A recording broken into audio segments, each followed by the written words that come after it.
Bueno, continuando con nuestro libro de grandes biografías ilustradas, estamos con Albert Einstein. Y estamos en el capítulo número 5. Y vamos con la difusión de la teoría. Dice: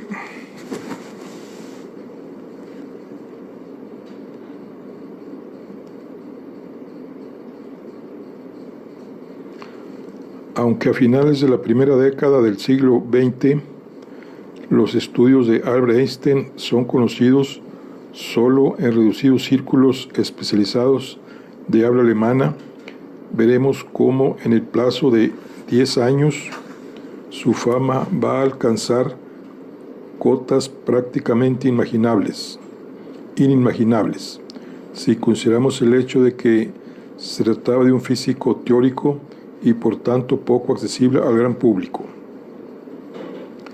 La teoría de la relatividad, pese a todo, distaba todavía de ser un sistema completo. Aún quedaban muchos caminos físicos por explorar y varias cuestiones matemáticas que resolver. Entre ellos estaba claro que la geometría tridimensional convencional dejaba de ser suficiente para describir el universo. En 1907, Minkowski, el antiguo profesor de matemáticas de la Universidad de Zúrich, que en su momento le llamó perro vago y que ahora apenas le recordaba, fue uno de los primeros en reconocer su trabajo y en hacer una aportación importantísima a sus teorías. Desde la Universidad de Gotinga, que en ese momento era y lo continuó siendo por muchos años la plaza fuerte de las matemáticas, publicó un libro fundamental que llevaba por título Espacio y Tiempo.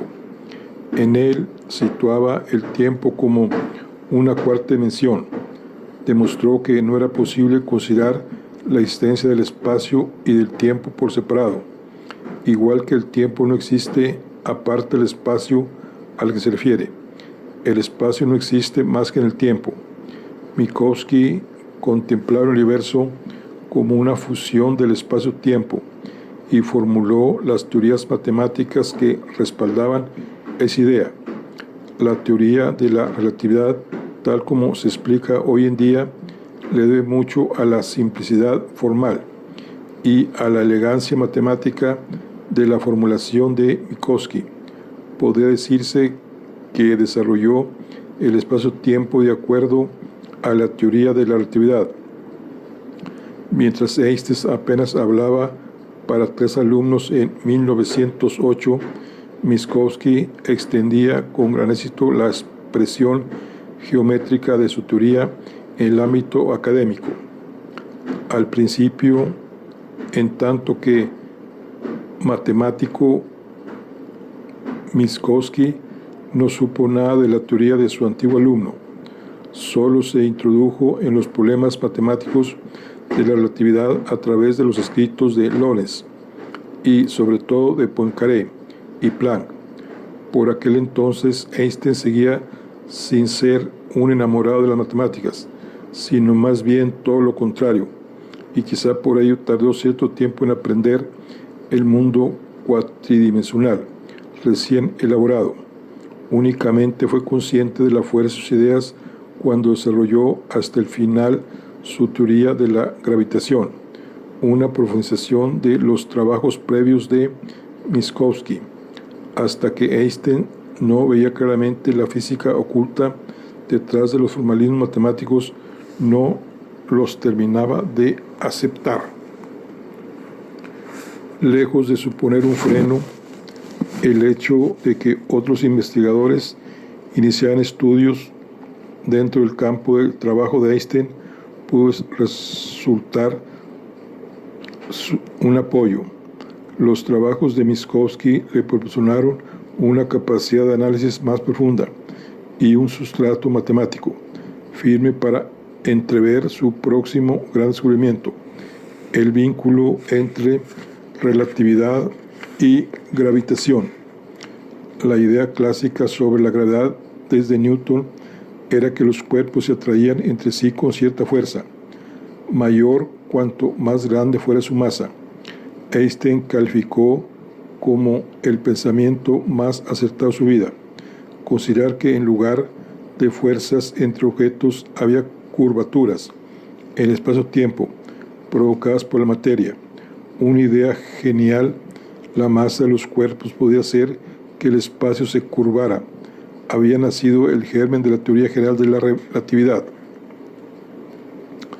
Entre tanto, el profesor titular de física de la Universidad de Zúrich necesitaba un profesor ayudante.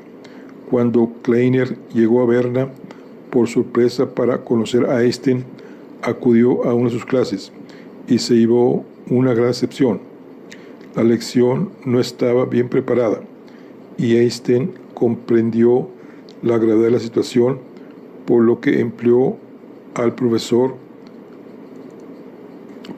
emplazó al profesor a una conferencia ante la Sociedad Física de Zúrich. Ahí supo demostrar de lo que era capaz. Kleiner redactó un informe muy positivo acerca de las virtudes científicas y docentes del joven físico y lo presentó a la universidad. Desde luego, no todo fueron felicidades en el nombramiento de Einstein. Hubo ciertos reparos debido a su condición de judío y los antisemitas intentaron hacer valer su posición. Sin embargo, a principios de 1909, su elección era segura. Mientras tanto, las reacciones ante las nuevas ideas revolucionarias propuestas por Einstein eran variopintas entre la sociedad física. En los países de lengua no alemana, el hecho más significativo fue que Poincaré aceptara sus teorías y compartiera sus puntos de vista. Henri Poincaré era un gran teórico de la física matemática, con una aproximación a los problemas fundamentales muy similar a la de Einstein. A su vez, Einstein admiraba los trabajos de Poincaré, especialmente su texto La ciencia y la hipótesis. Ambos conseguirían conocerse más adelante, en 1911. Otros apoyos en París los tuvo Einstein en las figuras de Paul Langevin y el grupo de Collège de France. Langevin buscaba las relaciones entre la mecánica y el electromagnetismo y encontró el artículo de Einstein sobre la electrodinámica de los cuerpos en movimiento la vía que esperaba. Poco a poco, los escasos adeptos que aceptaban la validez de la teoría de la relatividad iba convirtiéndose en un grupo más numeroso. Este crecimiento en su aceptación iba a recibir en Gotinga un gran impulso por parte de Minkowski. Su conferencia ante la Asamblea de Científicos Naturales y Médicos Alemanes, especialmente brillante en su forma y en su contenido, terminó de convencer a muchos de los escépticos. Es particularmente interesante la sucesión de los acontecimientos porque supone un cambio en el proceso científico dominante hasta la fecha. Puede sonar extraña la palabra convencer al hablar de la validez de una teoría. Hasta el momento, el único juez que permitía discernir si una hipótesis era correcta o no era la experimentación. Nadie concedía valor a una teoría si no había pasado por lo que Newton había denominado el experimentum crucis, una prueba que la confirme o invalide. Sin embargo, los conceptos fundamentales que manejaban la física teórica durante los años en los que Einstein hizo sus principales avances eran de una naturaleza difícil de tratar en los laboratorios. Hubo muchos investigadores que sometieron a control experimental las teorías de Einstein y las confirmaciones fueron llegando, pero el lenguaje lógico-matemático de muchas de sus ideas hizo posible demostrar una validez teórica anterior a cualquier observación en su laboratorio. Ese es el espacio en el que resultaba posible convencer a la comunidad científica. La labor de Minkowski fue un empujón importante para la aceptación general de la teoría de la relatividad, pero no lo fue menos la apuesta decidida de Planck por la nueva física de Einstein.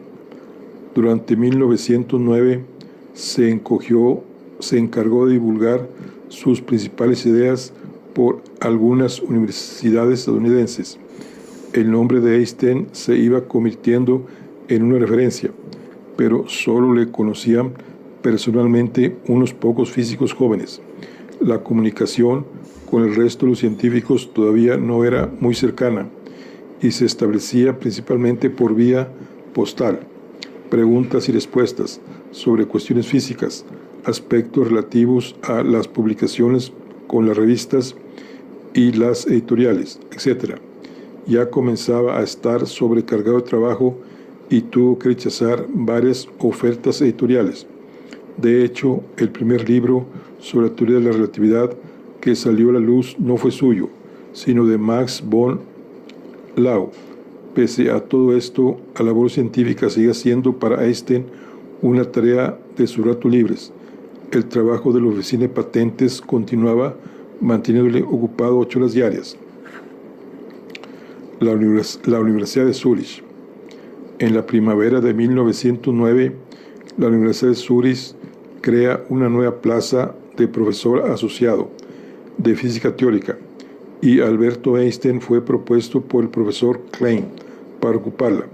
Sin embargo, el puesto se lo habían ofrecido primero a Federico Adler, ayudante de Kleiner e hijo del fundador de la socialdemocrática austriaca, pero Adler, más comprometido con la política que con la física, reconoció la genialidad de las teorías de Einstein y renunció a su candidatura en su favor.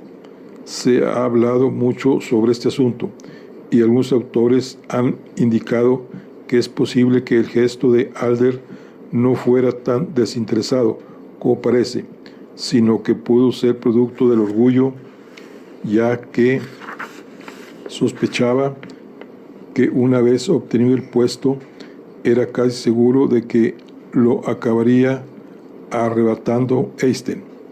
En cualquier caso, a raíz de este incidente y a la vista de que compartían ideas políticas, los dos se hicieron amigos.